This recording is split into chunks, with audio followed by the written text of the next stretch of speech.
El sonido de la porcelana haciéndose añicos contra el suelo de mármol pulido fue como un disparo en medio de un silencio sepulcral. Un sonido agudo, violento, que cortó de tajo las risas y las conversaciones educadas de la fiesta.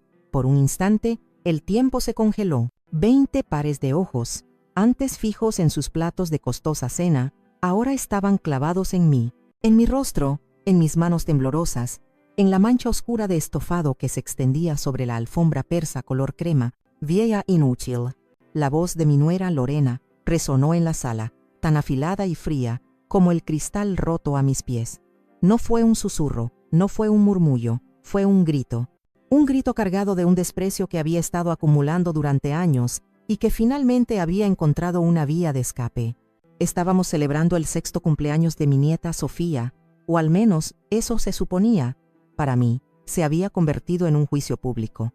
Había pasado toda la tarde preparando mi famoso estofado de res, el plato favorito de mi hijo Álvaro desde que era un niño. Lo traje en mi mejor cazuela de cerámica, la que mi difunto esposo, Esteban, me regaló en nuestro 20º aniversario. Era mi pequeña contribución a la fiesta extravagante que Lorena había organizado, una fiesta con un catering profesional, globos de helio que rozaban el techo de doble altura y un castillo inflable en el jardín que costaba más que mi pensión mensual. El problema comenzó cuando Lorena, con una sonrisa que no llegaba a sus ojos, anunció: «Oh, Soledad, qué detalle, pero ya tenemos el menú cubierto por el chef. Quizás podemos dejar tu estofado en la cocina por si alguien quiere repetir algo más. Casero». Su tono era meloso, pero la palabra casero fue pronunciada como si fuera un insulto. Sentí la primera punzada de humillación, pero la tragué, como había hecho tantas veces. «No te preocupes, hija. Es solo un detalle para Álvaro y los niños», respondí con la voz más serena que pude encontrar. Fue entonces cuando Álvaro, mi hijo, cometió el error de decir con entusiasmo: «Mamá, qué bueno, el estofado. Sírveme un poco, por favor. Nada supera tu sazón». La sonrisa de Lorena se desvaneció.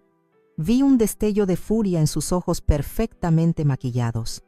Mientras me servía una pequeña porción en un plato, ella se acercó. «Álvaro, querido, no seas grosero con nuestros invitados.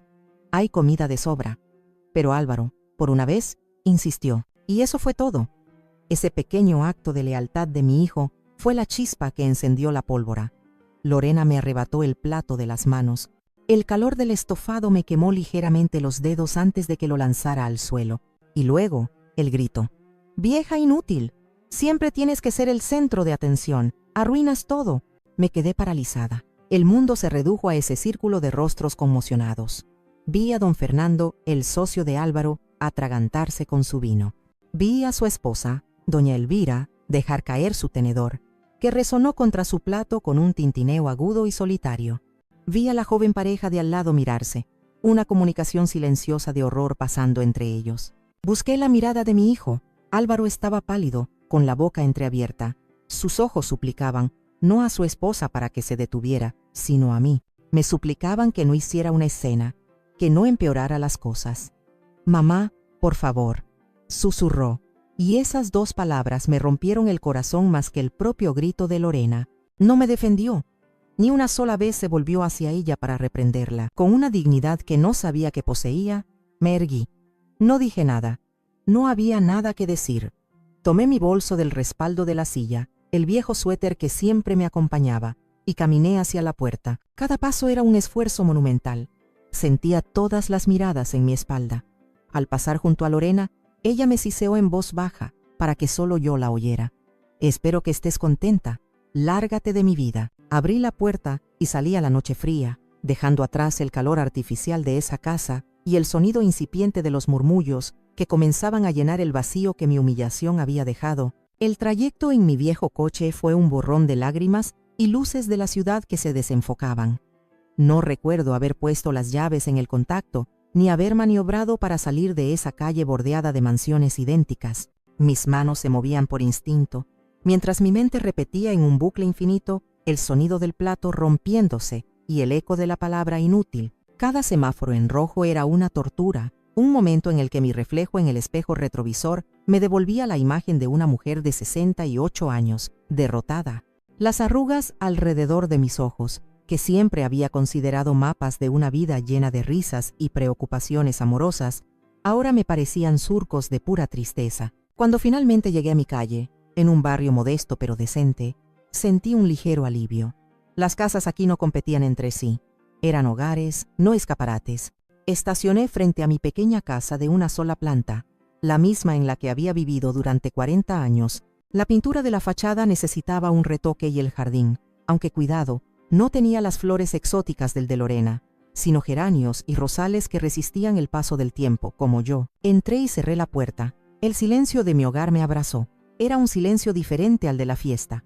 No era un silencio tenso y expectante, sino uno pacífico, lleno de ecos del pasado. Olía a libros viejos, a la canela que usé por la mañana y a los recuerdos de una vida entera. Dejé caer el bolso y el suéter sobre el sillón de la entrada, el mismo sillón donde Álvaro, con 5 años, se sentaba a esperarme mientras yo volvía de mi segundo trabajo. Caminé por el pasillo y mis dedos rozaron el papel tapiz ligeramente descolorido. En la pared colgaban las fotos. Álvaro en su primera comunión, con un traje que le quedaba un poco grande. Álvaro en su graduación de la universidad, con una toga y una sonrisa que iluminaba el mundo. Álvaro y yo, el día de su boda. Él elegante y yo con un vestido azul que me había costado meses de ahorros. En esa foto, a mi lado estaba Lorena, sonriendo. Una sonrisa que ahora, en retrospectiva, me parecía la de un depredador que acaba de encontrar a su presa. Me detuve frente a una foto en particular, una que estaba en un marco de plata sobre la repisa de la chimenea. Era de mi esposo, Esteban. Murió hace 15 años de un infarto fulminante, dejándome un vacío que nunca se llenó del todo. En la foto, sonreía, con esos ojos amables que parecían saberlo todo. A menudo hablaba con él en la soledad de mi casa. «Ay, Esteban», susurré, mientras una lágrima rebelde se deslizaba por mi mejilla. «Si vieras en lo que se ha convertido nuestro hijo. Si vieras cómo me tratan en la casa que tú mismo le ayudaste a tener». La casa, esa casa enorme y lujosa, no era solo la casa de Álvaro, en cierto modo, también era la casa de Esteban. Me dejé caer en el viejo sillón de orejas, el favorito de Esteban. El cuero gastado crujió bajo mi peso, como un suspiro familiar. La casa de mi hijo era un palacio frío, diseñado por un decorador, donde cada objeto estaba en su lugar y no se permitía el más mínimo desorden. Mi casa, en cambio, era un museo de nuestra vida. La mesita de centro tenía una pequeña muesca de cuando Álvaro, aprendiendo a andar en bicicleta, chocó contra ella. La alfombra de la sala tenía una mancha casi invisible de vino tinto de una celebración de aniversario con Esteban. Cada objeto contaba una historia de amor, de esfuerzo, de familia. ¿Qué historias contaría la casa de Lorena? ¿Historias de catálogos de decoración y de cenas tensas? Miré la foto de Esteban de nuevo. Recordé sus palabras, pronunciadas una noche mientras mirábamos los planos de una propiedad que había comprado como inversión, poco antes de morir. Siempre protege lo nuestro, Soledad. Es el fruto de nuestro esfuerzo. No dejes que nadie te lo quite o lo menosprecie. En ese momento, sus palabras eran solo una declaración de amor y orgullo por lo que habíamos construido juntos. Pero esa noche, sentada en la soledad de mi sala, con la humillación todavía fresca en mi piel, sus palabras adquirieron un nuevo significado. Un significado que aún no podía comprender del todo, pero que se sentía como una semilla, pequeña y dura, plantándose en el fondo de mi corazón devastado. Una premonición. La memoria es una criatura extraña. A veces se esconde en las sombras y otras te asalta con una claridad tan vívida que duele. Esa noche, mientras el reloj de la sala marcaba las 2 de la madrugada, un recuerdo de hace 25 años me visitó con una fuerza abrumadora. Álvaro tenía 18 años y acababa de recibir la carta de aceptación de una de las universidades de ingeniería más prestigiosas del país. Recuerdo su rostro, una mezcla de euforia y pánico. La aceptación era el sueño de su vida, pero la matrícula era una pesadilla para la mía. Yo era viuda reciente, trabajando como costurera en una fábrica de día y limpiando oficinas de noche. Mi sueldo apenas alcanzaba para pagar las facturas y llenar la despensa. Durante días, la carta de la universidad estuvo sobre la mesa de la cocina, como un trofeo y una sentencia al mismo tiempo. Álvaro intentaba ocultar su decepción. «No te preocupes, mamá. Puedo ir a la universidad pública de aquí, o puedo trabajar un año y ahorrar». Pero yo veía la luz de sus ojos apagarse un poco cada día. Esteban siempre había soñado con que su hijo fuera ingeniero. «Tendrá la vida que nosotros no tuvimos», solía decir. No podía fallarle a mi hijo. Una noche, después de que Álvaro se fue a dormir, me senté en la mesa de la cocina, con la cabeza entre las manos, rodeada de facturas y desesperación. Lloré en silencio, pidiendo una señal, una solución. Y entonces, mis ojos se posaron en el viejo joyero de madera que mi madre me había dejado. Lo abrí. Dentro, sobre un lecho de terciopelo rojo descolorido, descansaba el broche de la abuela. Era una pieza de oro macizo, con filigranas delicadas y 3 pequeñas esmeraldas incrustadas. No era ostentoso, pero era el único objeto de valor real que poseía mi familia, pasado de generación en generación. Mi madre me lo dio el día de mi boda. Es para los tiempos difíciles, Soledad, me dijo. Espero que nunca tengas que usarlo. Esa noche, supe que los tiempos difíciles habían llegado. Al día siguiente, pedí la mañana libre en la fábrica, algo que nunca hacía. Con el corazón en un puño y el broche envuelto en un pañuelo de seda dentro de mi bolso, caminé por el centro de la ciudad hasta llegar a una calle estrecha y sombría. Sobre una puerta con barrotes de hierro, un letrero de neón parpadeante decía: «Compró oro, empeños». El interior olía a polvo y a metal. Un hombre corpulento, con una lupa colgando del cuello, me miró por encima de sus gafas. «¿En qué puedo ayudarla, señora?». Mis manos temblaban tanto que apenas pude sacar el broche del pañuelo. Lo puse sobre el mostrador de cristal. El hombre lo tomó con unas pinzas, lo examinó bajo una luz brillante, raspó una parte infinitesimal en una piedra negra y le echó unas gotas de un líquido. «Es oro de buena calidad», dijo, sin emoción. «¿Lo vende o lo empeña?». «Lo vendo», respondí con la voz ahogada. Él tecleó unos números en una calculadora. «Le puedo dar esto». La cifra que escribió en un papel era insultantemente baja. Sabía que valía al menos el doble, pero también sabía que no tenía otra opción. No tenía tiempo para buscar otro comprador. La fecha límite para el pago de la matrícula era en una semana. «Está bien», dije, sintiendo como una parte de mi historia familiar se rompía para siempre. El hombre contó los billetes con una rapidez experta y me los entregó. Salí de esa tienda sintiéndome vacía, como si me hubieran arrancado algo del alma. Pero cuando llegué a casa y vi la cara de Álvaro al decirle que podía ir a la universidad de sus sueños, la sensación de pérdida fue reemplazada por una oleada de amor y propósito. Su abrazo, fuerte y agradecido, fue el único recibo que necesité. Él nunca supo lo del broche. Le dije que había recibido un pequeño bono en el trabajo. No quería que cargara con el peso de mi sacrificio. Ahora, sentada en la oscuridad de mi sala, ese recuerdo me quemaba. Había vendido un pedazo de mi pasado para construir su futuro. Un futuro que ahora incluía a una mujer que me llamaba inútil y a un hijo que permanecía en silencio mientras ella lo hacía. La ironía era tan amarga que me hizo soltar una risa seca y sin alegría en medio de la noche silenciosa. La humillación en la fiesta de cumpleaños no nació de la nada.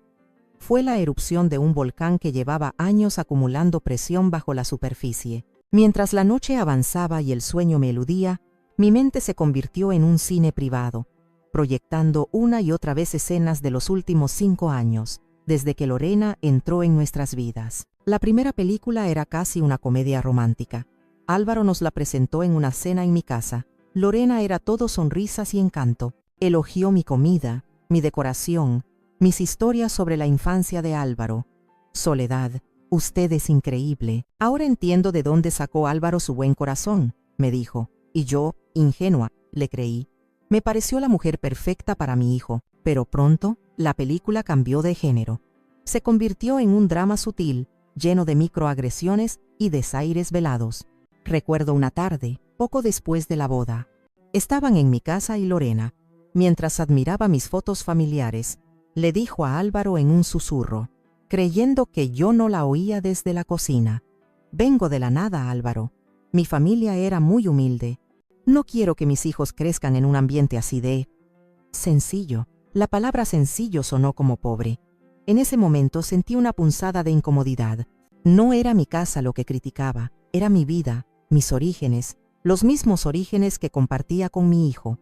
Álvaro no dijo nada, solo le apretó la mano, como si estuviera de acuerdo. Luego vino el incidente del regalo despreciado. Cuando nació Sofía, mi primera nieta, pasé semanas tejiendo una hermosa manta de bebé con la lana más suave que pude encontrar. Cada puntada llevaba una oración, un deseo de felicidad para ella. Se la entregué a Lorena en el hospital. Oh, qué bonita, mamá Soledad, dijo con una sonrisa forzada. ¿Qué? Tradicional. 2 semanas después, cuando fui a visitarlos, vi la manta. No estaba en la cuna de Sofía, estaba en el fondo de una caja de cartón junto a la puerta, una caja llena de cosas para donar a la caridad. Cuando le pregunté, con el corazón encogido, ella respondió con una naturalidad pasmosa. Ay, lo siento, se debió de traspapelar con la limpieza. Además, el pediatra dice que es mejor usar solo telas hipoalergénicas orgánicas. La invitación olvidada fue otro golpe. Me enteré por una vecina de que había una obra de teatro en la escuela de Sofía. Ella tenía un pequeño papel, era un árbol. Me habría encantado verla. Cuando llamé a Álvaro para preguntar, sonó nervioso. Ah, sí, mamá, fue ayer. Lorena se olvidó de avisarte. Hemos estado tan ocupados. Más tarde, vi las fotos en las redes sociales de Lorena. Toda su familia estaba allí, sus padres, sus hermanas, sus sobrinos, todos sonriendo junto al árbol más bonito del escenario. Yo no estaba en esa foto, yo no existía en ese recuerdo, y así, poco a poco me fueron borrando. Las llamadas que no se devolvían, las visitas que se cancelaban a última hora. Las excusas eran siempre las mismas. Los niños están cansados, tenemos un compromiso, necesitamos nuestro espacio como familia. Su familia era un club exclusivo en el que yo no tenía membresía. La última película antes de la catástrofe fue la más cruel. Era Navidad, apenas 8 meses antes de la fiesta de cumpleaños. Nos reunimos en su casa para el intercambio de regalos. Yo le había comprado a Lorena un perfume caro que sabía que le gustaba. A Álvaro, un reloj elegante. A los niños, los juguetes que habían pedido. Cuando llegó mi turno de recibir mi regalo de parte de ellos, Lorena me entregó una caja pequeña, envuelta con un papel barato. La abrí. Dentro había un juego de 3 paños de cocina, los mismos que vendían en el supermercado a $1. Vimos que te hacían falta, dijo Lorena con una sonrisa inocente, mientras los demás invitados desviaban la mirada, incómodos. Esa noche, mientras sostenía esos paños de cocina en mis manos, comprendí la verdad. No era olvido, no era falta de tiempo, era un plan deliberado, un esfuerzo constante por minimizarme, por hacerme sentir pequeña, insignificante, fuera de lugar. Querían que me rindiera, que dejara de intentar ser parte de sus vidas. Y ahora, el plato roto, la erupción final. Ya no eran indirectas, ya no eran desaires sutiles, era una declaración de guerra. Y yo, desarmada y herida, no tenía más opción que aceptar que la batalla había comenzado. El sol de la mañana se filtraba por las persianas, pero no traía consigo ningún calor. Me desperté en el sillón, con el cuello rígido y un sabor amargo en la boca. La casa estaba en silencio, pero mi cabeza era un torbellino de voces. El grito de Lorena, el susurro suplicante de Álvaro, el eco de mis propios sollozos. Me sentía a la deriva, en un océano de dolor y confusión. Necesitaba un ancla, necesitaba a mi hermana. Marqué el número de Herminia con dedos temblorosos. Ella vivía a 2 horas de distancia, en un pequeño pueblo en el campo. Era mi hermana mayor, mi polo opuesto. Si yo era la calma, ella era la tormenta. Si yo era la que cedía para mantener la paz, ella era la que luchaba por lo que creía justo, sin importar las consecuencias. ¿Soledad? ¿Qué pasa? Es temprano, respondió con su voz ronca y directa, y entonces me rompí. Todo el dolor, la humillación y la soledad que había contenido durante la noche salieron en un torrente de palabras inconexas y sollozos. Le conté lo del plato, el grito, la mirada de Álvaro, todo. Herminia escuchó en silencio. No me interrumpió. Dejó que vaciara mi corazón. Cuando terminé, hubo una larga pausa en la línea.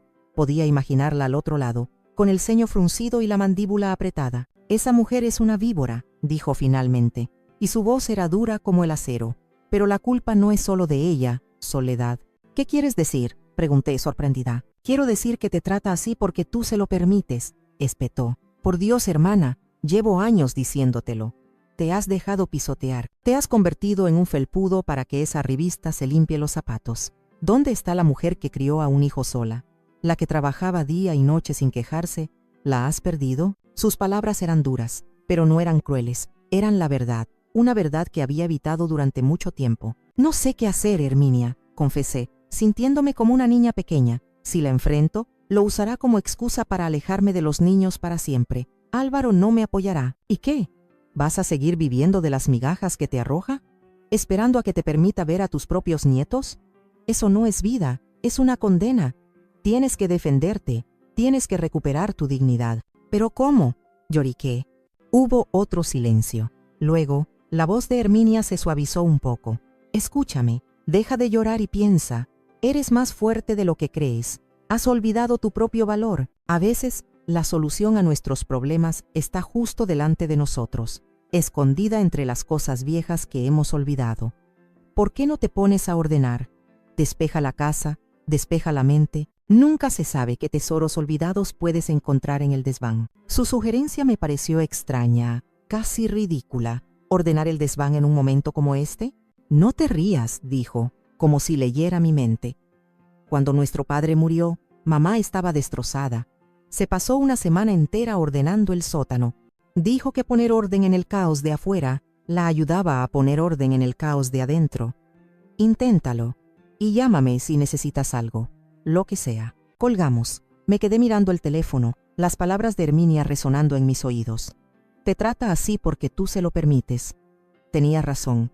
Había permitido que el miedo me paralizara. Había sacrificado mi respeto propio en el altar de una paz familiar que nunca existió realmente. La idea de ordenar el desván seguía pareciéndome absurda. Pero la idea de quedarme sentada en el sillón, ahogándome en mi propia miseria, era aún peor. Necesitaba hacer algo. Cualquier cosa. Con un suspiro, me levanté. Tal vez Herminia tenía razón. Tal vez en medio del polvo y los recuerdos olvidados, encontraría algo más que viejos trastos. Tal vez encontraría una parte de mí misma que había perdido hacía mucho tiempo. El desván era mi cápsula del tiempo personal. Un lugar sofocante y polvoriento donde los fantasmas del pasado dormían en cajas de cartón. Hacía años que no subía. La pequeña escotilla en el techo del pasillo protestó con un chirrido cuando tiré de la cuerda, y la escalera de madera plegable descendió con la lentitud de un suspiro cansado. La luz que se colaba por la única y sucia claraboya era tenue, dibujando formas extrañas sobre los muebles cubiertos con sábanas blancas. El aire estaba cargado del olor a madera vieja, papel y naftalina. Empecé sin un plan concreto, simplemente moviendo cajas, abriéndolas al azar. La primera caja contenía los tesoros de la infancia de Álvaro, sus trofeos de béisbol de plástico dorado, sus cuadernos de caligrafía con una letra torpe pero esmerada, su colección de cochecitos de metal. Sostuve uno de ellos en la palma de mi mano, un pequeño deportivo rojo al que le faltaba una rueda. Recordé las horas que pasé en el suelo de la sala, haciendo ruidos de motor con él. Una sonrisa triste se dibujó en mis labios. ¿Cómo podía ese niño, que me adoraba, haberse convertido en el hombre que permitía que me humillaran? Otra caja estaba llena de mis propios proyectos de costura abandonados, patrones de vestidos que nunca terminé, retales de tela, un cojín a medio bordar. Había renunciado a mis pasatiempos para tener más tiempo para trabajar, para cuidar de Álvaro. Otra pequeña pieza de mí misma sacrificada. Pasaron las horas. El trabajo físico era agotador, pero bienvenido. El dolor en mi espalda y el sudor en mi frente eran reales, tangibles, una distracción del dolor sordo que sentía en el pecho. Estaba a punto de rendirme, cubierta de polvo y telarañas, cuando mis ojos se posaron en algo detrás de una vieja cómoda que perteneció a mi suegra. Era un cofre de madera oscura, no muy grande, con herrajes de latón deslucidos. El cofre de Esteban. Él siempre guardaba allí sus cosas importantes, sus medallas del servicio militar, las cartas de su padre, sus herramientas de precisión para sus maquetas de barcos. Lo arrastré hacia el centro del desván. No estaba cerrado con llave. Levanté la pesada tapa, que crujió como si se quejara.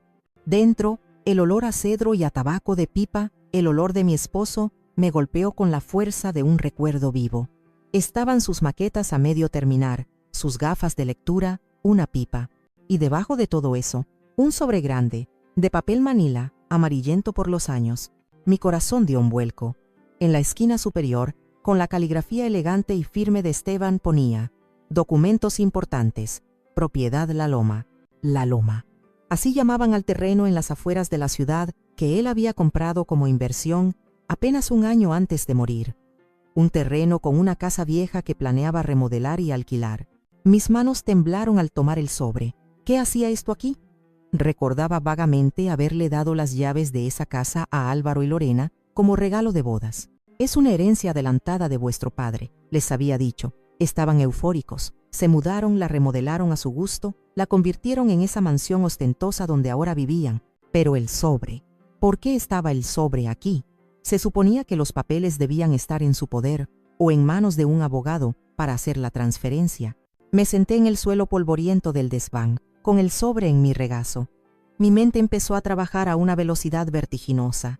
Recordé la niebla de dolor y confusión que me envolvió tras la muerte de Esteban. Hubo tanto papeleo, tantas decisiones que tomar. ¿Era posible que, en medio de todo ese caos, hubiera olvidado el paso más importante? ¿Era posible que les hubiera dado las llaves, el permiso para vivir allí, pero nunca hubiera firmado los papeles para transferir legalmente la propiedad? La idea era tan improbable, tan monumental, que parecía imposible, pero el sobre en mis manos se sentía pesado, real. Dentro no solo podía haber papeles viejos, dentro podía estar la respuesta a la sugerencia críptica de mi hermana Herminia. Un tesoro olvidado, un arma. Bajé del desván como si flotara, con el sobre de Manila apretado contra mi pecho.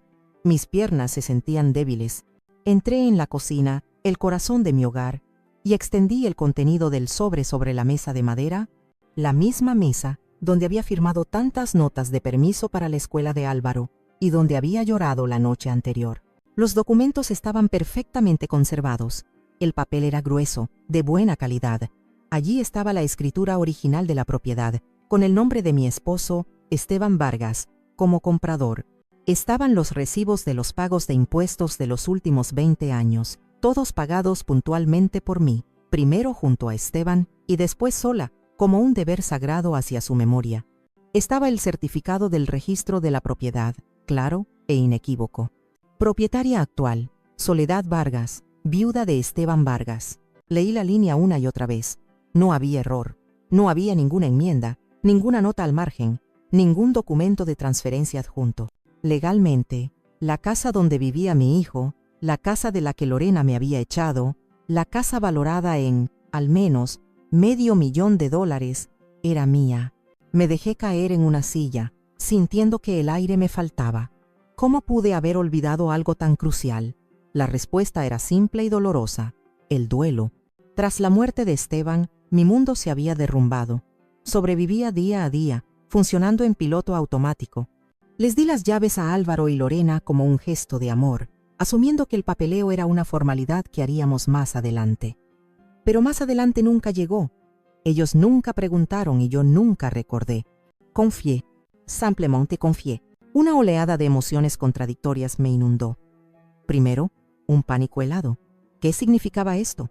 Luego, una extraña sensación de poder, una sensación que no había experimentado en años. La balanza, que durante tanto tiempo había estado inclinada en mi contra, de repente se había nivelado. Justo en ese momento, el timbre de la puerta sonó, haciéndome sobresaltar. Mi primer instinto fue esconder los papeles, como si fueran una prueba de un crimen.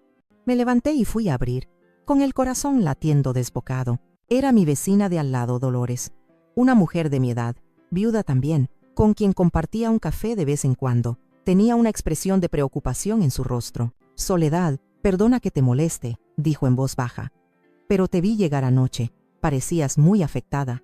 ¿Está todo bien? La invité a pasar. Su amabilidad era un bálsamo para mi alma herida. Le preparé un té y, con la voz entrecortada, le conté lo sucedido en la fiesta. No entré en todos los detalles, pero le di una idea de la humillación que había sufrido. Dolores escuchaba, asintiendo con la cabeza, y su rostro se endurecía con cada palabra que yo decía. Esa mujer no tiene corazón, sentenció. Lo siento tanto, Soledad. Hubo un silencio, y vi que Dolores luchaba internamente con algo. Se mordió el labio y finalmente, como si tomara una decisión difícil, se inclinó hacia mí. Mira, Soledad, comenzó, bajando la voz. No soy de meterme en la vida de nadie, pero hay algo que creo que debes saber. No soporto la injusticia, y lo que esa mujer le está haciendo a tu hijo, y a ti, es una injusticia. ¿A qué te refieres?, pregunté confundida. La he visto, Soledad, varias veces, en el café del centro El Aroma, con un hombre que no es tu hijo. Se ríen, se tocan las manos, parecen muy cercanos. Sentí como si me hubieran echado un jarro de agua fría. ¿Estás segura, Dolores? Completamente, afirmó. De hecho, ayer los vi saliendo del café. Él la rodeó con el brazo y la besó, justo al lado de su coche de lujo. Fue tan descarado que no pude evitarlo. Dolores sacó su teléfono móvil. Le tomé una foto. No sé si hice bien, pero me dio tanta rabia. Me mostró la pantalla de su teléfono, y allí estaba, Lorena, mi nuera, besando apasionadamente a un hombre atractivo y bien vestido. La imagen era nítida, innegable. El shock fue doble, devastador. Mi nuera no solo era cruel y manipuladora, también era infiel. Estaba engañando a mi hijo. Dolores me envió la foto. Después de que se fue, me quedé sola en la cocina, mirando la mesa. Por un lado, los papeles que me hacían dueña de su casa. Por otro, la prueba de su traición. De repente, todo encajó. Su creciente hostilidad, su empeño en aislar a Álvaro de mí, su único apoyo familiar real. No era solo un conflicto entre suegra y nuera, era un plan. Un plan para dejar a mi hijo solo y vulnerable. Quizás para poder dejarlo sin que él tuviera a nadie a quien recurrir. El universo, en un solo día, me había entregado dos armas de un poder inimaginable. La desesperación que había sentido durante la noche comenzó a transformarse en algo diferente. No era venganza, era una fría y clara determinación. A la mañana siguiente, me desperté con una claridad mental que no había sentido en años. La mujer llorosa y derrotada de la noche anterior había desaparecido. En su lugar, había una mujer con un propósito. Busqué en mi vieja agenda de teléfonos, esa que tenía las páginas amarillentas y los bordes gastados. Encontré el número que buscaba. Ricardo Montes, abogado. Don Ricardo había sido el mejor amigo de mi esposo Esteban y su abogado de confianza durante más de 30 años. Después de la muerte de Esteban, él me ayudó con el testamento y los trámites iniciales, pero luego perdí el contacto. Era un hombre de la vieja escuela, honorable, discreto y sabio. Llamé a su despacho. Su secretaria, una mujer amable que recordaba mi nombre, me dio una cita para esa misma tarde. Don Ricardo estará encantado de verla, señora Soledad, me dijo. Pasé la mañana preparándome, no como quien se prepara para una batalla, sino como quien se prepara para reclamar lo que es suyo. Me puse un vestido sencillo pero elegante, el que usaba para las ocasiones importantes. Me arreglé el cabello y me puse un poco de maquillaje. Al mirarme al espejo, no vi a una vieja inútil. Vi a Soledad Vargas. Vi a la viuda de Esteban Vargas. Y vi a una mujer que estaba a punto de luchar por su familia y su dignidad.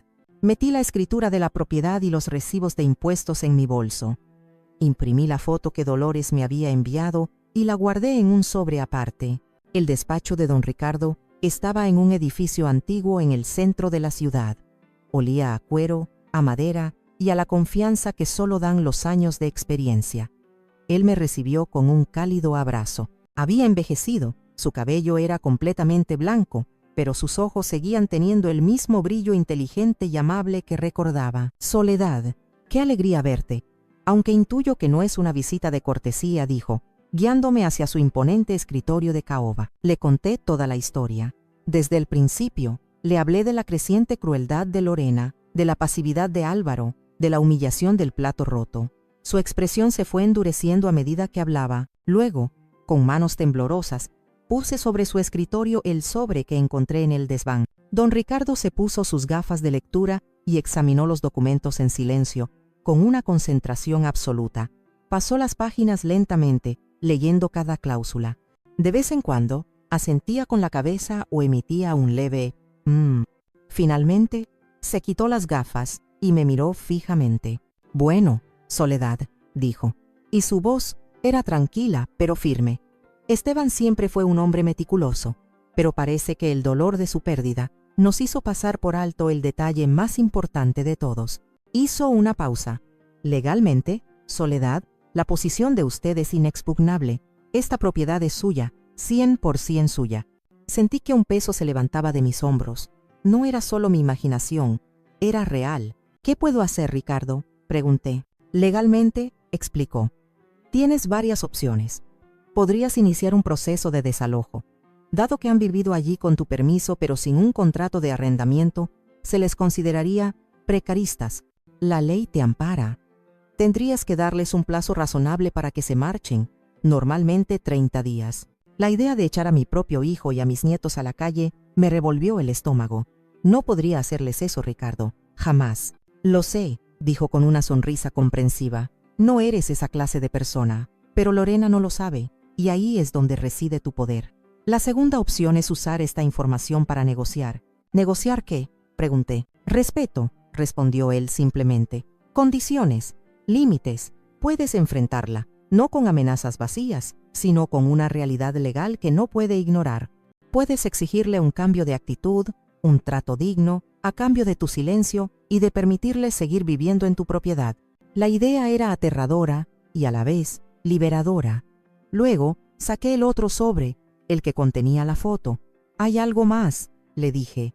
Le mostré la foto de la infidelidad de Lorena. Don Ricardo la miró y suspiró profundamente. «Pobre Álvaro, esta mujer es más peligrosa de lo que pensaba. Esto, Soledad, lo cambia todo. Esto no es solo un arma contra ella. Es una verdad que tu hijo merece saber, aunque le vaya a destrozar el corazón.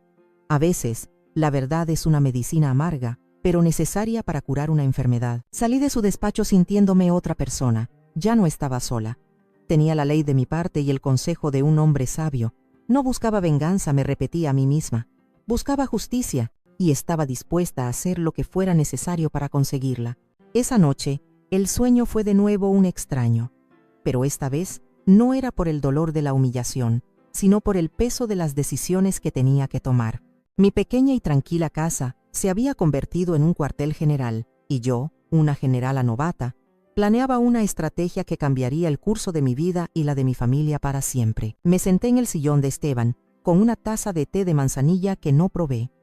Sobre la mesita de centro, como si fueran piezas de un ajedrez mortal, estaban la copia de la escritura y la fotografía impresa. Un papel que representaba el poder, una imagen que representaba la traición. Mi mente era un campo de batalla. Una parte de mí, la Soledad de siempre, la madre y abuela abnegada, estaba horrorizada. ¿En quién te estás convirtiendo?, me susurraba. ¿Vas a usar los secretos de otros para conseguir lo que quieres? ¿Chantajear a tu propia nuera? ¿No te pone eso a su mismo nivel de bajeza? Esta voz me recordaba el amor que sentía por Álvaro, el dolor que le causaría revelarle la infidelidad de su esposa. Me mostraba los rostros de mis nietos, Sofía y Mateo, inocentes en medio de este conflicto de adultos. Tenía derecho a hacer estallar su mundo, a destruir la imagen de su madre, por muy manchada que estuviera, el miedo a perderlos para siempre. A que Álvaro me culpara por ser la portadora de las malas noticias, era un nudo frío en mi estómago. Pero entonces, otra voz emergía. Una voz nueva, más fuerte, forjada en el fuego de la humillación reciente. Era la voz de la Soledad que había vendido el broche de su abuela, la que había trabajado hasta el agotamiento, la que había sido llamada inútil delante de todos. «Justicia», se burlaba esta nueva voz. «Esto no es chantaje, es justicia.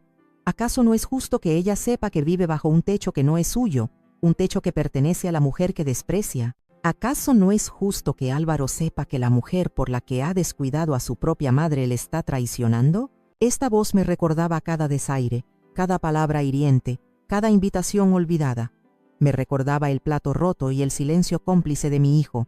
Me decía que la pasividad era una forma de complicidad. Callar ante la infidelidad de Lorena no era proteger a Álvaro, era permitir que siguiera viviendo en una mentira, que siguiera siendo manipulado por una mujer que no lo merecía. Me levanté y empecé a caminar por la sala, como un animal enjaulado. Tomé la foto en mis manos. Miré el rostro sonriente de Lorena, besando a otro hombre. No había remordimiento en esa cara, solo pasión y secretismo. Esta mujer estaba destruyendo a mi hijo desde dentro, carcomiendo los cimientos de su familia, mientras le hacía creer que la amenaza venía de mí. Luego tomé la escritura. El papel se sentía sólido, pesado, real. Era el legado de Esteban. Era el fruto de nuestro trabajo. Era el techo que yo, en un acto de amor y confianza, les había cedido. Y ellos lo habían convertido en el escenario de mi humillación. Mi lucha interna no era entre el bien y el mal, era entre el miedo y la dignidad. El miedo me decía que me quedara quieta, que no hiciera olas, que aguantara un poco más por el bien de los niños. La dignidad me exigía que me pusiera de pie, que trazara una línea en la arena y dijera, hasta aquí. Recordé las palabras de mi hermana Herminia. Te trata así porque tú se lo permites. Y las de don Ricardo. A veces, la verdad es una medicina amarga, pero necesaria. La decisión se fue solidificando en mi interior. no como una explosión de ira, sino como el lento enfriamiento de la lava hasta convertirse en roca. No actuaría por venganza, no disfrutaría de su sufrimiento, pero tampoco me quedaría de brazos cruzados mientras ella destruía todo lo que yo amaba. Le daría una opción. Le mostraría que el juego había cambiado, que yo tenía las cartas. Le daría la oportunidad de enmendar su camino, no por mí, sino por mi hijo y mis nietos. Pero si elegía no hacerlo, estaría preparada para las consecuencias. Apagué la luz de la sala y me fui a la cama. Por primera vez en muchos días, no me sentía como una víctima, me sentía como una luchadora, y sabía exactamente cuál sería mi primer movimiento. El lunes por la mañana me levanté antes de que saliera el sol.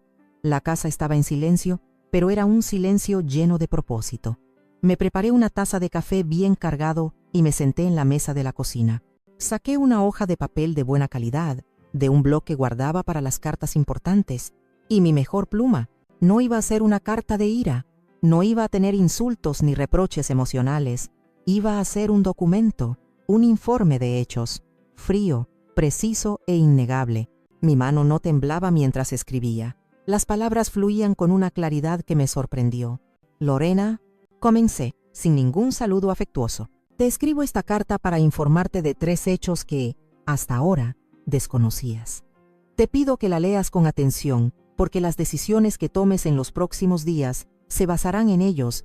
Hice una pausa, respiré hondo y continué con el primer punto. Primero, la casa en la que vives, la casa de la que me echaste el sábado por la noche, es legalmente de mi propiedad. Mi difunto esposo, Esteban Vargas, la compró como inversión, y tras su muerte, la propiedad pasó a mi nombre. En un acto de amor hacia mi hijo y hacia ti, os cedí el uso de la vivienda como regalo de bodas.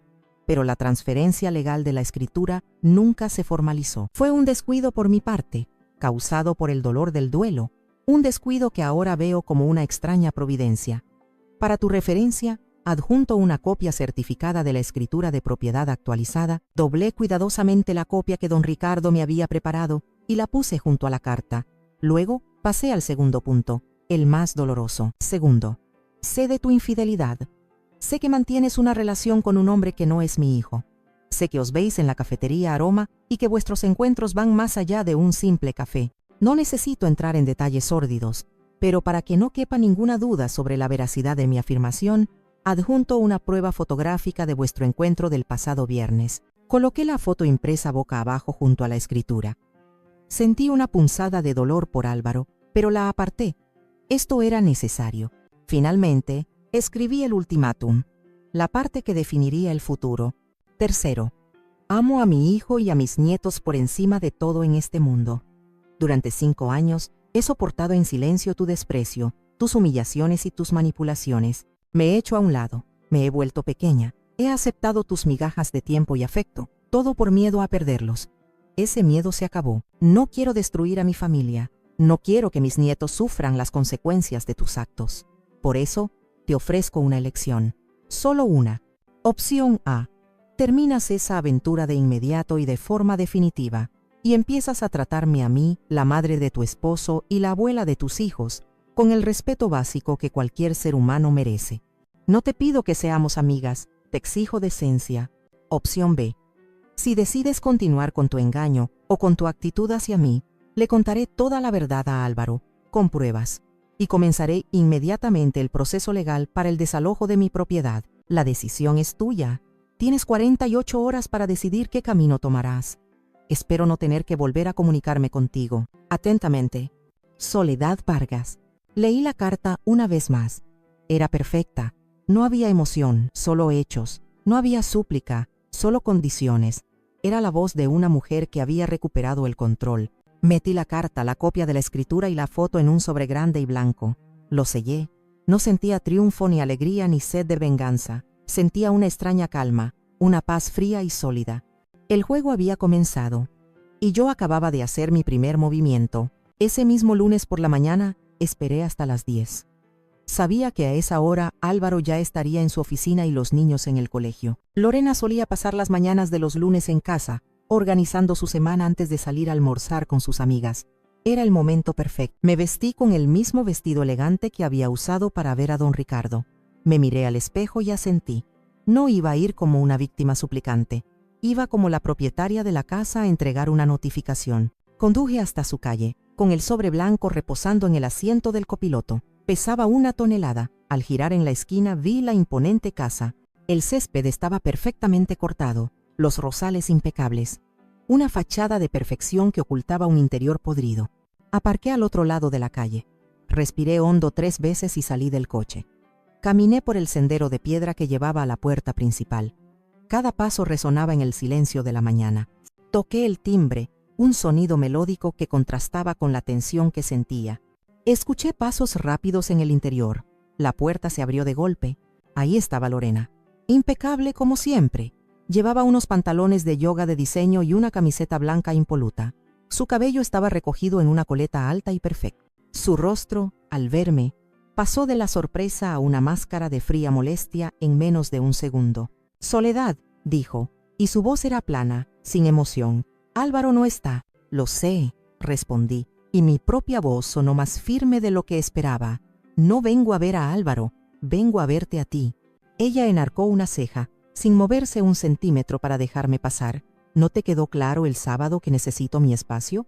«El sábado me quedaron claras muchas cosas», contesté, mirándola directamente a los ojos. «Esto es para ti, no me tomará mucho tiempo». Le extendí el sobre blanco. Lo miró con desconfianza, como si pudiera morderla. «¿Qué es esto? ¿Otra de tus manualidades?» «Ábrelo y lo sabrás», dije simplemente. Con un suspiro de fastidio, me arrebató el sobre de la mano. Lo abrió con un gesto brusco, rasgando el papel. Sacó la carta. Vi cómo sus ojos recorrían las primeras líneas. Su expresión de arrogancia vaciló. Leyó el primer punto, sobre la propiedad de la casa, y vi cómo sus ojos se agrandaban ligeramente. Una pequeña arruga de incredulidad apareció en su frente. Luego, sus dedos sacaron la copia de la escritura. La miró, luego me miró a mí, y luego volvió a mirar el papel, como si no pudiera procesar la información. Su mandíbula se tensó, pero la verdadera transformación ocurrió cuando sus dedos encontraron la fotografía. La sacó, la miró, y todo el color desapareció de su rostro. Se quedó blanca como el papel, como una estatua de mármol. Sus ojos, antes llenos de desprecio, ahora estaban desorbitados por el pánico y el terror. Me miró a mí, con una expresión de puro odio y miedo, y luego volvió a mirar la foto, como para asegurarse de que era real. Sus piernas cedieron, literalmente. Se tambaleó hacia atrás y se dejó caer pesadamente en una silla ornamentada que había en el vestíbulo, la misma en la que los invitados dejaban sus abrigos. La carta, la escritura y la foto se deslizaron de sus manos temblorosas y cayeron al suelo. Esto es absurdo», balbuceó, pero su voz era un hilo débil, sin convicción. «Es un montaje. Estos papeles son falsos. Los papeles están certificados por un notario y actualizados en el registro del condado. La foto fue tomada el viernes por la tarde», dije con calma, sin levantar la voz. «No hay nada falso, Lorena, solo la verdad». De repente la mujer asustada desapareció y fue reemplazada por la víbora acorralada. Se puso de pie de un salto, con el rostro encendido por la rabia. «Esto es chantaje. Eres una bruja manipuladora. No tienes derecho a espiarme. Y tú no tenías derecho a tratarme como basura durante 5 años», repliqué. Y mi voz, aunque tranquila, tenía un filo de acero. «No tenías derecho a alejar a mi hijo de mí. No tenías derecho a echarme de mi propia casa». «Mi casa», chilló. «Esta es mi casa y la de Álvaro. Tú y Álvaro habéis vivido aquí gracias a mi generosidad», la corregí. «Un descuido mío, sí, pero que al final ha resultado ser una bendición para mí». Los ojos de Lorena se entrecerraron, buscando una salida, una grieta en mi armadura. «¿Crees que has ganado, verdad? ¿Crees que puedes venir aquí con tus amenazas y controlarme? Esto no es un juego, Lorena. No se trata de ganar o perder, se trata de la verdad y de mi familia, la familia que tú has estado tratando de destruir. No te atreverás a decírselo a Álvaro», siseó, acercándose a mí. «¿Lo destruirías solo por despecho? ¿Harías daño a tu adorado hijo?» La miré fijamente, sin retroceder ni un centímetro. «Yo no quiero hacerle daño a nadie, por eso te estoy dando una opción, una oportunidad que no mereces. Termina tu aventura, trátame con respeto, o afronta las consecuencias de tus actos». Se quedó sin palabras. Por primera vez, Lorena, la mujer de la respuesta rápida y la lengua afilada, no tenía nada que decir. «Lárgate de mi casa», susurró finalmente, con la voz rota por la furia y el miedo. Mi casa, la corregí de nuevo, en voz baja. Me di la vuelta y caminé hacia la puerta. Tienes 48 horas, Lorena. El reloj ha empezado a correr. Salí de la casa y cerré la puerta detrás de mí. El aire fresco de la mañana nunca me había parecido tan dulce. No había gritado, no había perdido el control. Simplemente había dicho mi verdad y había puesto mis condiciones. Había recuperado mi poder. Pensé que tendría que esperar las 48 horas del ultimátum. Me equivoqué. La desesperación de Lorena era más rápida que mi reloj. Esa misma tarde, mi teléfono empezó a sonar.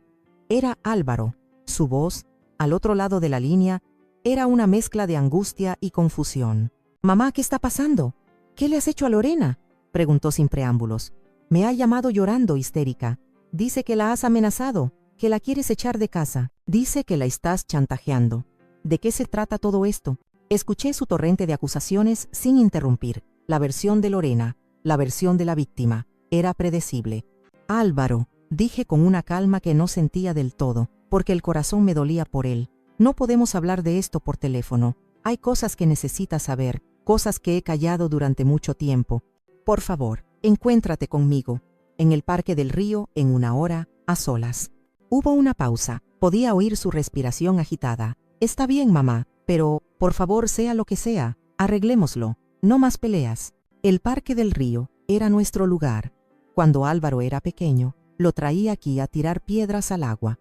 Cuando era adolescente, veníamos aquí a hablar de sus problemas. Era un terreno neutral, un lugar de calma. Llegó con el rostro desencajado, la corbata aflojada y el pelo revuelto, un viejo tic nervioso que tenía desde niño.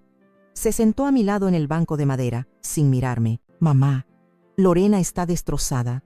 Dice que encontraste unos papeles viejos y que ahora crees que la casa es tuya, que la estás usando para vengarte por lo de la fiesta». «Los papeles no son viejos, Álvaro.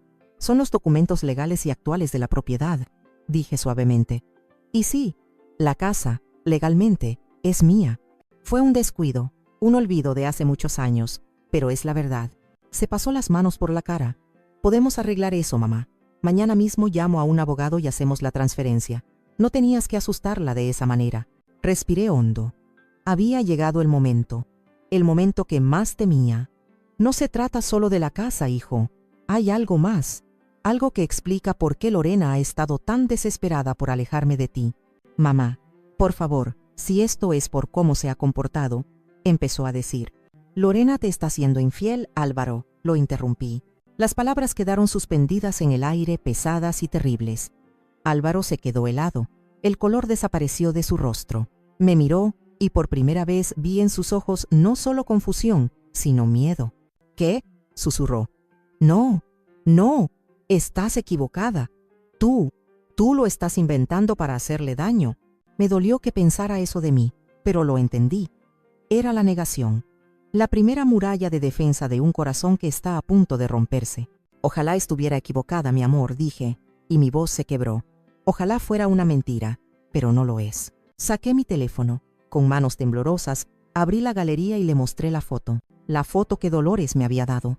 Lorena, radiante de felicidad, besando a otro hombre. Álvaro tomó el teléfono, miró la imagen, y vi cómo su mundo se derrumbaba en tiempo real. Su expresión de negación se desmoronó, reemplazada por una de incredulidad, luego de shock, y finalmente, de un dolor tan profundo y puro que sentí como si me estuvieran apuñalando a mí. «No», susurró de nuevo, pero esta vez sonaba diferente. Sonaba a derrota. Dejó caer el teléfono sobre el banco como si quemara. Se levantó de un salto y empezó a caminar de un lado a otro, con las manos en la cabeza, respirando con dificultad. «No puede ser, no puede ser. Lo siento mucho, Álvaro», repetí, sintiendo su dolor como si fuera mío. «No quería lastimarte, pero merecía saber la verdad. Mereces algo mejor que una traición». Se detuvo y se volvió hacia mí, con los ojos enrojecidos y llenos de lágrimas. «¿Desde cuándo lo sabes?». «Desde el domingo. Una vecina los vio y me lo contó. Ella tomó la foto». «¿Y lo de la casa? ¿Lo del desalojo era solo para asustarla?», preguntó, con la voz rota. «Jamás te dejaría en la calle, ni a ti ni a los niños», afirmé con rotundidad. «Jamás». Pero ella no lo sabía. Quería que entendiera que las cosas tenían que cambiar, que ya no iba a permitir que me tratara como si yo no valiera nada. Se quedó en silencio un largo rato, mirando el río fluir, ajeno a nuestro drama. Todos estos años, dijo por fin, con la voz ahogada, ella me decía que tú intentabas separarnos, que eras posesiva, celosa, que no podías aceptar que yo tuviera mi propia vida. Y yo le creí. Se giró para mirarme, y en su rostro vi no solo el dolor de la traición, sino también el peso de la culpa. Perdóname, mamá, susurró, y esta vez las lágrimas rodaron por sus mejillas. Fui un cobarde y un tonto. Debí defenderte, debí ver la verdad. Perdóname. Me levanté y lo abracé. Y él se aferró a mí, llorando como el niño que una vez fue, el niño que había perdido a su padre y ahora sentía que había perdido a su familia. Nos quedamos así, abrazados, mientras el sol comenzaba a ponerse sobre el río. La batalla más dura, la confrontación con Lorena, aún estaba por venir para él. Pero algo esencial ya había cambiado. Por primera vez en 5 años mi hijo y yo estábamos del mismo lado, unidos por una verdad dolorosa, en lugar de separados por una mentira cómoda. La confrontación entre Álvaro y Lorena fue, según me contó mi hijo más tarde, una explosión nuclear en la sala de estar de mi casa. Cuando Álvaro llegó esa noche, Lorena intentó jugar su última carta, la de la víctima ofendida. Lloró, gritó, lo acusó de creer las mentiras de una vieja amargada y celosa. Pero su teatro se vino abajo cuando Álvaro, con una calma gélida que nunca le había visto, simplemente puso la fotografía sobre la mesa de centro. La negación de Lorena se evaporó. Su histeria se convirtió en un silencio culpable. A partir de ahí, todo se desmoronó para ella. Intentó culpar a Álvaro, diciendo que él era un marido distante, que no la comprendía. Intentó culparme a mí, diciendo que mi presencia la había asfixiado, pero las excusas sonaban huecas frente a la prueba irrefutable de su engaño. Al día siguiente, Álvaro y los niños se mudaron a mi casa. Llegaron con un par de maletas, con lo esencial. La pequeña casa donde crié a mi hijo se llenó de repente de la energía caótica y maravillosa de mis nietos. Los juguetes se esparcieron por la sala, los dibujos infantiles se pegaron en la nevera y el sonido de sus risas y pequeñas disputas reemplazó el silencio al que me había acostumbrado. Mi hogar, que durante años había sido un santuario de soledad, se convirtió en un refugio. Lorena, al verse acorralada y abandonada, se volvió loca. Llamó docenas de veces, dejando mensajes de voz que iban desde las súplicas llorosas hasta las amenazas más viles. Amenazó con pelear la custodia, con destruir la reputación de Álvaro, con contar mentiras sobre mí, pero su poder se había extinguido. Cuando su abogado se reunió con el de Álvaro, y el abogado de mi hijo, no el mío, insistí en que esto fuera asunto de ellos, presentó no solo las pruebas de la infidelidad, sino también la escritura de la propiedad a mi nombre. La posición de Lorena se volvió insostenible. No tenía nada con qué negociar. Vivía en una casa que no era suya y había roto sus votos matrimoniales. Cualquier batalla legal sería un suicidio para ella. El divorcio fue rápido y brutal, al menos para ella. Obtuvo lo mínimo que dictaba la ley. Perdió la casa, por supuesto. Perdió la mayor parte de los bienes que habían acumulado, ya que muchos estaban vinculados a la empresa familiar de Álvaro. Y, lo más doloroso para ella, perdió la custodia principal de los niños. El juez, al ver las pruebas de su comportamiento y considerando la inestabilidad de su situación, dictaminó que los niños estarían mejor viviendo con su padre en un entorno estable. Obtuvo un régimen de visitas, pero el hogar de Sofía y Mateo, a partir de ese momento, sería donde estuviera su padre. Y, por ahora, ese lugar era mi casa. Los meses que siguieron fueron una mezcla de caos y sanación. Para los niños, fue un período confuso. Sofía, con sus 6 años, entendía que mamá hizo algo malo que lastimó a papá. Mateo, con apenas 4, solo sabía que su mamá ya no vivía con ellos y lloraba por ella por las noches. Hice todo lo que pude para darles un ancla en medio de su tormenta. Establecí rutinas. Noches de cine con palomitas los viernes. Tortitas con formas de animales para el desayuno los domingos. Les leía cuentos hasta que se quedaban dormidos. Me convertí en su constante, en su refugio seguro. Para Álvaro, fue un proceso de duelo y reconstrucción. Lloró la pérdida de la familia que creía tener, pero también, lentamente, empezó a redescubrirse a sí mismo, libre de la manipulación constante de Lorena. Volvió a sonreír, una sonrisa genuina que llegaba a sus ojos. Empezamos a hablar de nuevo, no solo de cosas triviales, sino de sentimientos, de miedos, de esperanzas. Nuestra relación, rota durante años, se estaba reconstruyendo, más fuerte y más honesta que nunca. Y para mí, Para mí fue como volver a respirar. Después de años de sentirme como una extraña, una invitada no deseada en la vida de mi propia familia, de repente volví a ser necesaria. Volví a ser el centro de mi pequeño universo. Mi casa, antes silenciosa, ahora estaba llena de vida. El silencio frío y vacío de la mansión de Lorena había sido reemplazado por el calor y el desorden de un hogar de verdad. Un hogar donde el amor no se medía por la perfección de la decoración, sino por la fuerza de los abrazos y el sonido de las risas compartidas. Pasaron los meses. La tormenta amainó y dio paso a una calma nueva y extraña. Álvaro y los niños se habían adaptado a la vida en mi casa, y yo a la feliz rutina de ser una abuela a tiempo completo. Pero en medio de esa nueva normalidad, empecé a sentir una inquietud. Había pasado tanto tiempo definiéndome a través de los demás, como esposa de Esteban, como madre de Álvaro, como abuela de Sofía y Mateo, que había olvidado quién era Soledad. Un día, mientras ordenaba un viejo armario, encontré una caja polvorienta. Dentro, había herramientas de modelado de arcilla y varios bloques de arcilla seca y agrietada. Eran de un curso de cerámica que había empezado hacía más de 20 años, poco antes de que Esteban enfermara. Lo había abandonado para cuidarlo. Sostuve una de las herramientas en mi mano, sintiendo el frío del metal. Recordé la sensación de la arcilla húmeda y fresca girando bajo mis dedos en el torno. La magia de tomar un trozo de barro sin forma y convertirlo en una taza, un cuenco, un jarrón, una oleada de nostalgia y de un anhelo olvidado me recorrió. Esa tarde, después de que los niños se durmieran, busqué en internet. Encontré un pequeño taller de cerámica en el centro de la ciudad, El Cántaro Roto, que ofrecía clases para adultos. Sin pensarlo 2 veces, me inscribí. El primer día, sentí el mismo nerviosismo que una niña en su primer día de escuela. La sala estaba llena de gente de todas las edades, pero sobre todo, de mi generación. Mujeres y hombres con el pelo plateado y las manos marcadas por la vida, todos concentrados en sus tornos, con los delantales manchados de barro. La instructora, una mujer joven llamada Clara, me sonrió cálidamente. «Bienvenida, Soledad. ¿Hace mucho que no tocas la arcilla?» «Más de 20 años», confesé. «No te preocupes», dijo. «Las manos tienen memoria», y la tenían. En cuanto me senté en el torno y puse mis manos sobre el bloque de arcilla húmeda, algo dentro de mí hizo clic. El mundo exterior desapareció. Solo existíamos la arcilla y yo.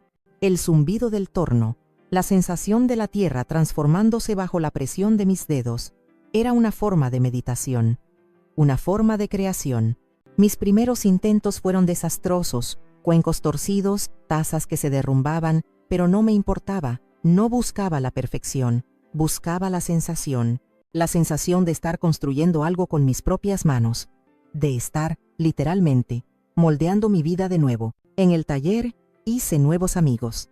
Estaba Marta, una ex bibliotecaria que había perdido a su esposo el año anterior y encontraba consuelo en la creación. Estaba Julián, un profesor jubilado que escribía poesía y hacía esculturas abstractas. No hablábamos mucho de nuestro pasado. No era necesario. Compartíamos algo más profundo. La comprensión de que nunca es tarde para empezar de nuevo. Empezamos a vernos fuera del taller. Tomábamos café los martes. Íbamos al cine los jueves. Formamos una pequeña comunidad, una familia elegida. Por primera vez en décadas, tenía una vida social que no giraba en torno a mi hijo. Tenía mis propias amigas, mis propios planes, mis propios intereses. Un día, llevé a Sofía y a Mateo al taller. Sus ojos se abrieron como platos al ver los tornos y los hornos. Les di un trozo de arcilla a cada uno, y sus pequeñas manos empezaron a amasar, a crear formas extrañas y maravillosas. Sofía hizo un caracol. Mateo, una especie de monstruo con 3 ojos. Mientras los observaba, tan absortos y felices, Álvaro, que había venido a recogerlos, se acercó por detrás y me susurró al oído. «Nunca te había visto tan feliz, mamá, tan... tú». Le sonreí. «Yo tampoco me había visto así en mucho tiempo, hijo, pero siempre estuve aquí. Solo necesitaba encontrarme de nuevo». La cerámica se convirtió en mi terapia, mi pasión. Mi pequeña casa empezó a llenarse de mis creaciones imperfectas pero amadas. Cada cuenco, cada jarrón, era un testimonio de mi renacimiento. Eran la prueba de que, incluso después de que te rompen en 1000 pedazos, puedes tomar esos fragmentos y, con paciencia y amor, construir algo nuevo. Algo, quizás, aún más hermoso que el original. Un soleado sábado por la mañana, unos meses después de empezar mis clases de cerámica, tomé una decisión. Era una decisión que había estado madurando en mi corazón, una que se sentía como el último y más importante paso en mi viaje de reconstrucción. Llamé a Álvaro y le pedí que se sentara conmigo en la mesa de la cocina. Puse delante de él una carpeta llena de documentos. «¿Qué es esto, mamá?», preguntó confundido. «Es el futuro», respondí. «Vuestro futuro». Le expliqué mi plan. Iba a vender la casa grande, la de la loma, la casa de los malos recuerdos. Con el dinero de la venta, haría 3 cosas. Primero, abriría 2 cuentas de ahorro a nombre de Sofía y Mateo, un fondo para su educación universitaria. Quería que tuvieran todas las oportunidades del mundo, sin que el dinero fuera un obstáculo. Quería darles un legado de seguridad, algo que iba más allá de lo material. Segundo, usaría una parte para renovar mi propia casa. No para hacerla más grande o más lujosa, sino para hacerla más nuestra. Añadiría una habitación para que los niños tuvieran su propio espacio. Arreglaría el jardín y, lo más importante, convertiría el viejo garaje en mi propio taller de cerámica, con un torno y un pequeño horno. Un espacio para mi alma. Y tercero, con el resto, le daría a Álvaro el capital inicial para que comprara una nueva casa para él y los niños. Un lugar nuevo, sin fantasmas, un lienzo en blanco donde pudieran pintar sus propios recuerdos. Álvaro me miraba con los ojos llenos de lágrimas. «Mamá, no puedo aceptar esto. Esa casa es tuya, es tu seguridad». «Mi seguridad no está en una casa, Álvaro», le dije, tomando sus manos entre las mías. «Mi seguridad está aquí, con vosotros. Mi seguridad está en saber que sois felices y que tenéis un futuro. Esteban y yo trabajamos duro toda nuestra vida para darte lo mejor. Esto es solo la continuación de ese trabajo, es su legado, y el mío». La venta de la casa se cerró rápidamente. El día que firmé los papeles finales, sentí como si me quitara de encima el último vestigio de un pasado doloroso. No sentí nostalgia, solo liberación. La escena final de esta historia no es dramática, es tranquila, sencilla, como la felicidad de verdad. Es una tarde de domingo, 6 meses después. Estoy en mi nuevo taller de cerámica, en el jardín de mi casa renovada. La luz del sol se filtra por la ventana, iluminando el polvo de arcilla que flota en el aire. Estoy sentada en mi torno, con las manos cubiertas de barro, dando forma a un jarrón. A mi lado, en 2 pequeños tornos que les compré, están Sofía y Mateo, concentrados, con las lenguas fuera, creando sus propias obras maestras. El jardín está lleno del sonido de sus risas y del zumbido suave de los tornos. Álvaro está sentado en un banco bajo el rosal, leyendo un libro, pero de vez en cuando levanta la vista y nos mira, y en su rostro hay una paz que no le había visto en años. Tomo el jarrón que acabo de terminar. Es imperfecto, tiene una pequeña curva que no debería estar ahí, un par de huellas dactilares marcadas en el borde, pero es fuerte, es sólido y es hermoso a su manera. Es mío. Y mientras lo sostengo, me doy cuenta de la lección final. Durante años, creí que amar significaba desaparecer un poco cada día. Creí que el silencio era el precio que tenía que pagar por la paz familiar. Pero el amor que te pide que te calles no es amor, es una jaula. La vida me enseñó que la dignidad no se negocia, y el respeto no se ruega, se construye, con límites claros y con la fuerza de la verdad. Hoy, mis manos ya no tiemblan de miedo, sino de la emoción de crear algo nuevo. Porque nunca es tarde para tomar la arcilla de tu vida, por muy rota y pisoteada que esté, y volver a empezar, moldeándola, con paciencia y amor, no en lo que otros quieren que sea, sino en lo que tú, en tu corazón, siempre supiste que podías llegar a ser.